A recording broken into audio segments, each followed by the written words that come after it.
Welcome to the Times of Industry show. With me is one of my favorite guests. I've had her on many times. I've been on her show as well, Miss LYNETTE Zang, ITM Trading, and she can tell you all about that full service. It's a bullion dealership, but much more than just a bullion dealership. So we'll get to that a little later. LYNETTE, first of all, welcome to the show. You look red and nice. Yeah. Trying to brighten things up, with everything that's going on. But it's good to be here, Lior. Thank you for having me back on. I hope it's not a political statement. Or no, I don't get political. It's an economic statement. Oh, okay. It's a communist statement. Okay, I get it. No, it's not political. Okay. There are so many interesting things that are happening economically that, yeah. Okay. Well, But I was really just trying to brighten things up. Okay, nice. I like the brooch. Brooch, you say in English? Oh, thank you. Yes, it is a brooch. This was my mother's. I inherited that. I know. I know that usually brooches are inherited. That's what I mean. LYNETTE, what are your thoughts about the U.S. presidential elections, especially as they pertain to the strength of democracy? You're in America right now. I'm actually at this from Tel Aviv and getting a lot of my friends and network and my people that run that manage my funds and my real estate and whatnot. They tell me what's going on in America. Several of them are in different states, blue states, red states. How do you see the U.S. elections? Has it made actually democracy stronger?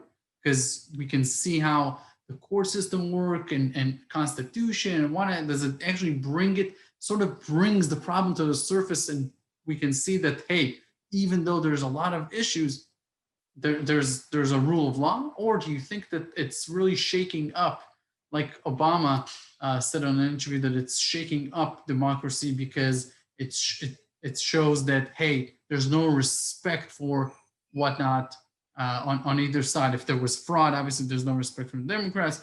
If there's no fraud and this is just political theater, then on the Trump side. So I give you the floor with this question. Okay, but Lior, you know that I don't get political, but I can talk to democracy, and I do think that unfortunately democracy has been breaking down over time, and we can see that a lot in the confidence numbers, and by that I mean the public's confidence in what are considered standard institutions. But also what I would say is it should be apparent to everybody in the world right now that we are in the middle of resetting. And this isn't just the financial system, it's also the social system as well as the economic system and the financial system. So I am hopeful that all of the garbage that's happening now will be burned off. And on the other side of this reset, we can have a more democratic system, because the system itself feels more fascist to me. The bailouts this year and everything that's going on has certainly helped the rich and absolutely the poor. That K-shaped recovery where you have the few, their wealth has exploded, because it's really interesting. On all of the programs, the crumbs that they threw to the public, those all had a deadline cutoff. But the programs that were created by the central banks for Wall Street and the bigger businesses, no cutoffs on that. I mean, we don't want that knife cliff, or however they call it, that, where things just end.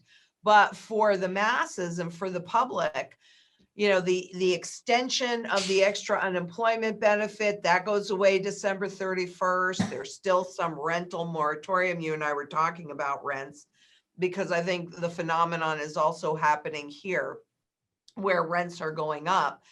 A lot of the problem here is the affordability factor. So here we have a real estate boom in the suburbs, a desert in the cities like San Francisco and New York. But I mean, we're seeing ridiculous things in the suburbs. So, I really, we weren't in a great shape in democracy going into this mess. And unfortunately, I think we are going into a much heavier surveillance economy. And I don't know how democratic that system's going to be. That's interesting because of contact tracing and whatnot, and sensors and everything. Before we proceed to my second question, something that came up in my mind and I wanted to ask you, do you fear, because this has been a concern of mine, at least in the last 8 months, reviewing data, I almost try to understand if the data I'm receiving, if the sources that I go to get information, can I trust them? Are they reliable? If they went too much to one extreme, how can I find the truth in terms of not just data but point of views? Because it looks like when I look at America's media, to me it almost like there's a candid camera. It's not reporting. It's a little shameful almost. One side clearly wants Biden and the other side clearly wants Trump, and you almost feel like, hey, people want the news. Give me the news. Right. Your opinion. I have a lot of opinions on that one. Sure. I mean, what we're really seeing in all of this is the end of a system, because perception management was formalized under Reagan and bringing in Murdoch. And then we've seen since the 80s a massive consolidation in the advertisements, in the media, in the news. And now when we're going into the social media space, Twitter can, I've had a number of, Twitter can say, nope, you can't say that, and just cut you off. Or it happened to you? Fake news. And I've had a number of people in my space that have been kicked off of YouTube because they didn't like their politics or whatever. So the power to censor is growing, and it's getting even more consolidated than it was. But this is really a trend that started back in the 80s. And going back to that surveillance economy, and democracy, if they don't like your views, they just cut you off at the knees.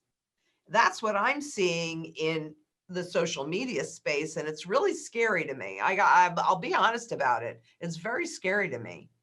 The fact that they can easily brand every one of the president's tweets is interesting.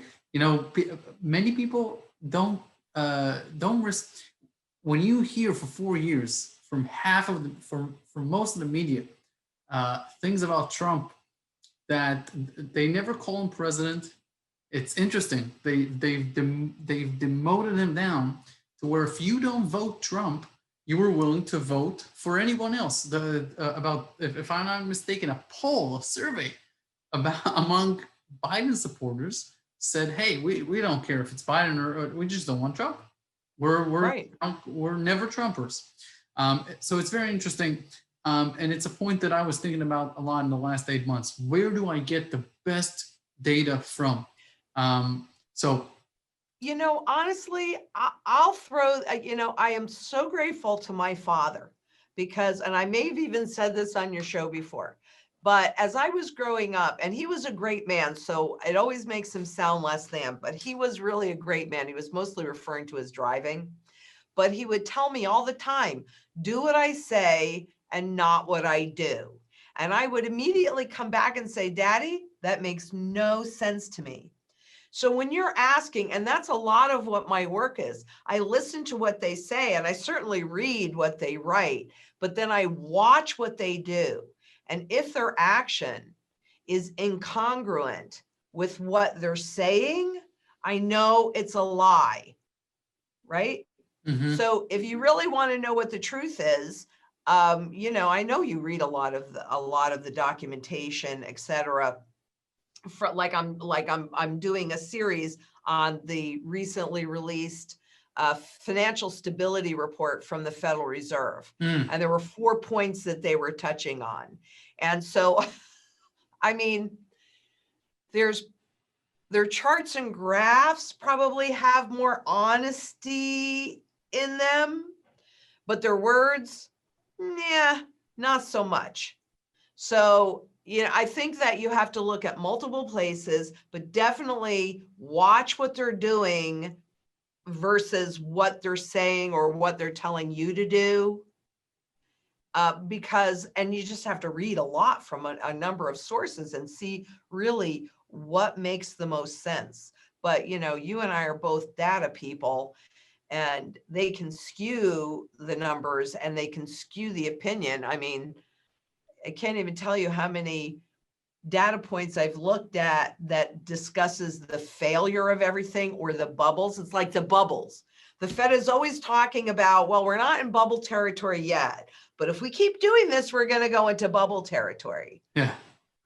Hello, look at the data. We are in bubble territory because of all of this money printing, which, you know, my concern, it's not a concern because it's going to happen, but, you know, there are so many holes in all of these, whether it's real estate or stocks or bonds or, you know, any of these things. There's so many holes in the system that they have to just keep pumping and pumping and pumping.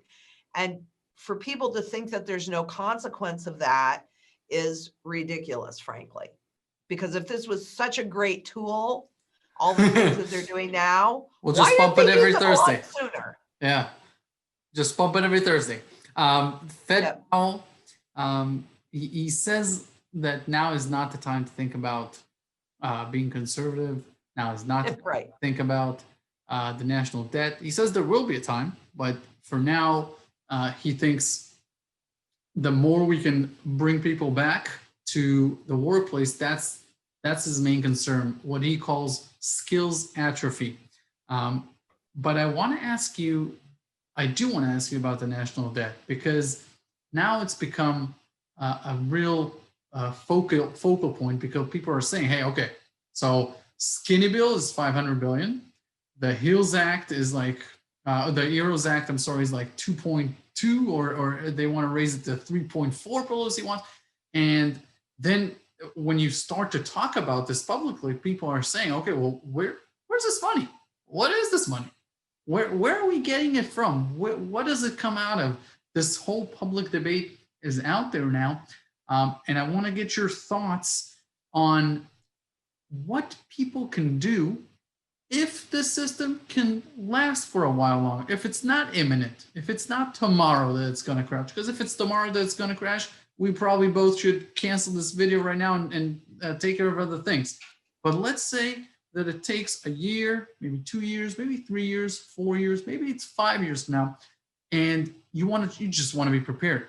So what is it that you call the reset? What is it? Define it. Well, make me understand that world. Okay, let me give it a shot, and if I'm not successful, give me another shot at it. Because a reset is really a restructuring. I'll give you a reset.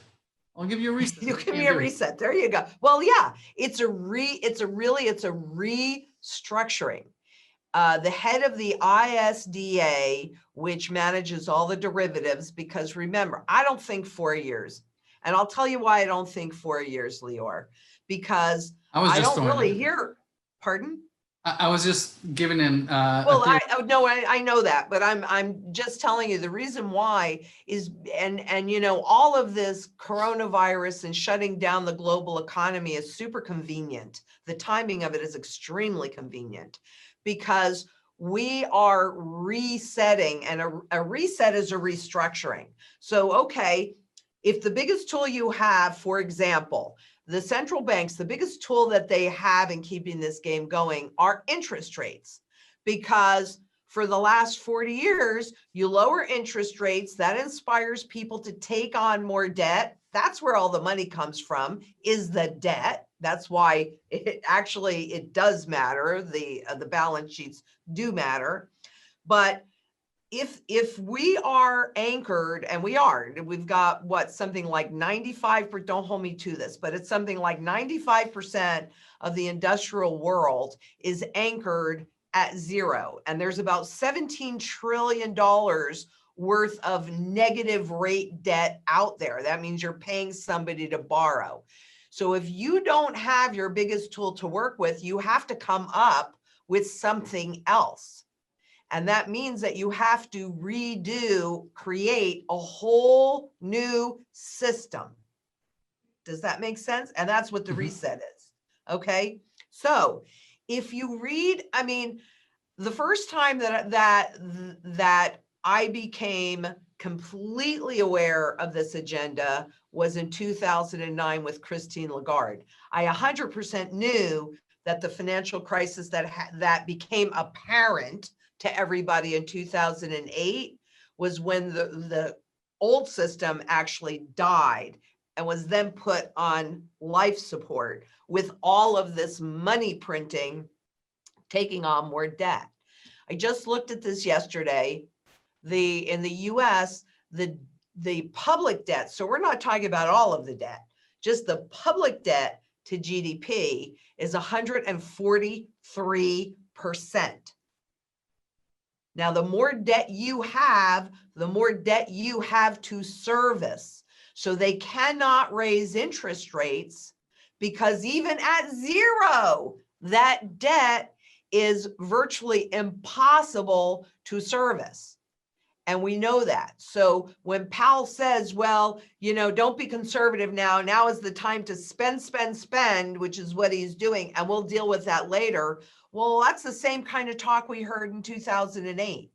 And what happened when he attempted to deal with it, to reduce that balance sheet and create some leverage to lower rates again. So when he was raising the rates, well, the markets didn't like it, because all of that debt money that they're creating is really like financial heroin or morphine or whatever you want to call it.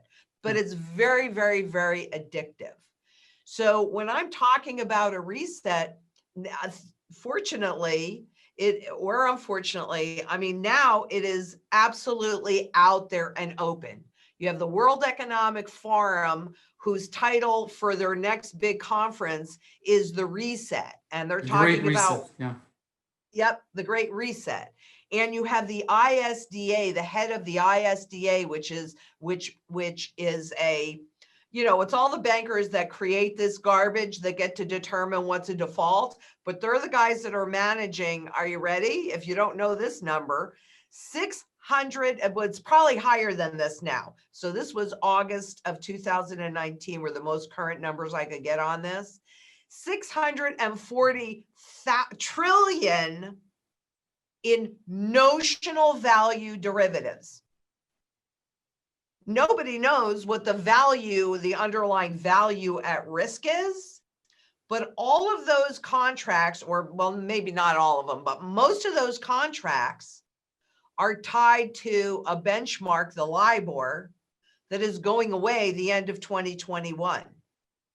And all of those contracts have to be reset or restructured against the new benchmark that they've been trying to create, not just the US, but the Bank of England and the bank and the Swiss central bank, et cetera. There's a number of central banks that have been trying to create this new they've created the new benchmark, but created this new market around it. It has not been successful. And interestingly enough, when the coronavirus hit, and we saw the central bank, the Fed, issue massive amounts of debt, I thought to myself, well, they have not been successful in getting participants in this new benchmark. This will be the opportunity to actually do that. And instead, in the Main Street lending program, the fallback was still the LIBOR. Now, there probably was language in those contracts that enabled them to change it from LIBOR to the US's, which is SOFR. But it was a huge opportunity to really establish that market, and they did not do it. So you ask yourself, why didn't they take advantage of that? And the answer is because they're not ready. So in Europe, they did a small test of derivative contracts, and they paid the entities that were losing money, they paid them to make up for that loss. So there didn't need to be fire sales. And in mid-October, they did a bigger test here, 80 trillion over the weekend. It was after October 15th. So I think the 16th, 17th. Wow. I cannot find one thing on the results of that auction and that transfer. Wow. And that scares me more than if they admitted to having some problems that they knew they had to overcome. So, you know, does the debt and the deficits matter? Is this not the time to be conservative? As an individual, this is 100% the time to be very, very, very conservative, in my opinion. And when you say, what do we need to do? We need to become as independent and self-sufficient as possible, because we got a little taste of what happens in March and April, and we're going to experience that on steroids. So that means food, water, energy, security, barterability, wealth preservation, community, and shelter. Because regardless of what's happening in the economy, everything's great. You still need those things. Everything is crappy. You still need those things. You need them even more. You need that community even more, which is what this is between you and I. To get the real information out there that is getting more and more elusive. Yeah. I say that again. Give us your pointers. My mantra. Yes. Food, yeah. water, security, energy, security, barterability, wealth preservation, community, and shelter. Gotcha. And the barterability and the wealth preservation, you know, I know that this is an area that you and I don't, well, I know you agree. I know you believe in physical gold and silver. Oh, yeah. But with I not only believe in it, I own it. Exactly. And I own it too. So yeah, I know you do. But going into this surveillance economy even more makes having that piece that is 100% out of the system that much more important.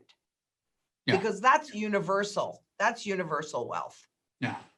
I want to ask you about your thoughts as to this balance between shutting down for healthcare, keeping the economy open, because shutting down for every day is about 40-50 billion in the United States in damages. So how do you quantify how much lives are worth, and what are the costs, and just your general thoughts about this whole debate between public safety and the economy that obviously has derivatives in public safety as well, suicides, crime levels. Right.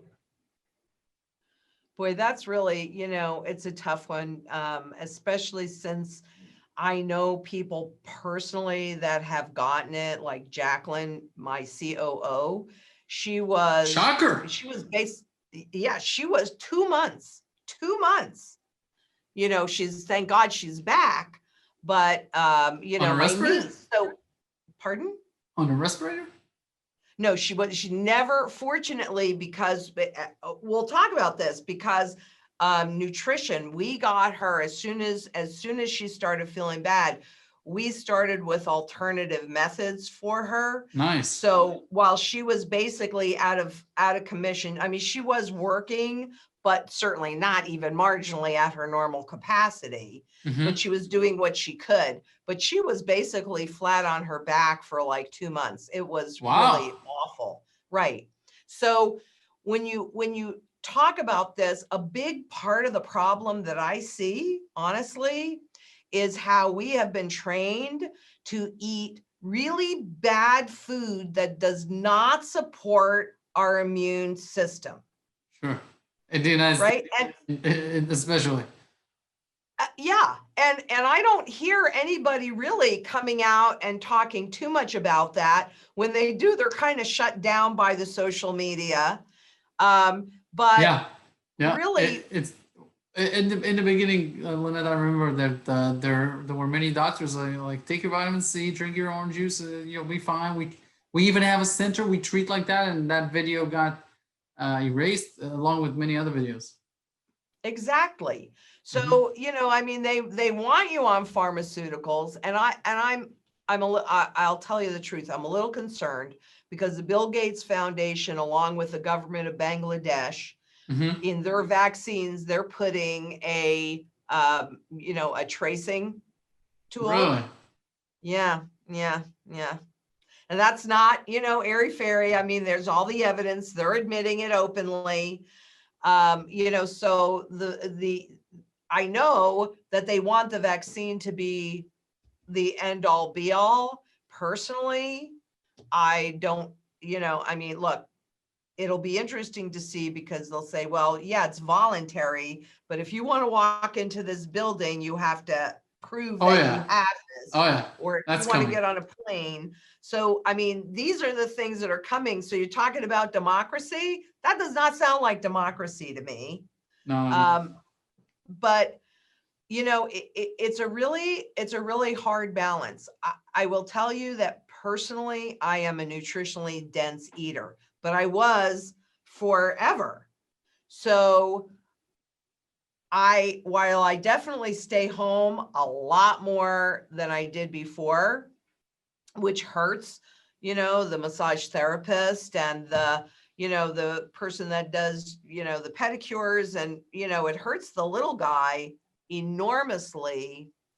I have been getting a bit more comfortable, even as the cases are spiking, because I'm confident in my immune system.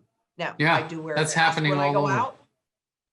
Yeah, I mean, I think the best thing we can do is boost that immune system by eating nutritionally dense food. No McDonald's, no fake food. Yeah. Real food, lots of green, things that actually can support your system so we can get back to it. Because in this country, which is different than in Israel, but in this country, small business generates about 50% of the jobs. Yeah. And the small business is being absolutely decimated. Yeah. I will say that there does seem to be a spike in entrepreneurism, if that's a word. But so I think that there are opportunities that are coming about for those that can spot the need and fill it. But the world as we knew it is never going back to the same. And to get people used to using digital currencies, the Fed has announced the Fed Now accounts where they can do some UBI, universal basic income. I'm really not happy. Pardon? Big changes, really big. Exactly. So how do you balance that? Well, it's really a challenge. I mean, even I have been forced to use Amazon, which is not. I'm not a fan. I mean, it is definitely convenient. I will say that, but I'd rather support my local business, even if it costs me a little bit more. Yeah. It's a challenge. I don't know how to balance this one. It's been it's basically the biggest challenge out there, because that's the challenge of all governments. Lynette, ITM trading. Tell people what it is and how they can reach yourself or your team. Excellent. Well, we are a full service physical gold and silver company. And yes, we do certainly have bullion, but we also have collectibles. But what's more important than that is that I've been studying currencies since 1987, and I developed a strategy based upon historic repeatable patterns. And so everybody there, all of the consultants, everybody's been trained in it. Plus, you know, there's a lot of cumulative knowledge. So we've made that strategy better.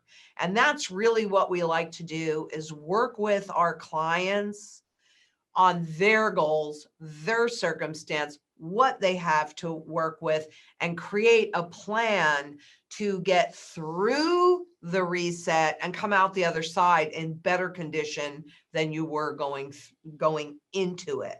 So that's really what we do. And we have a YouTube channel, itmtrading.com, or you can also search my name, Lynette Zang. It'll probably come up.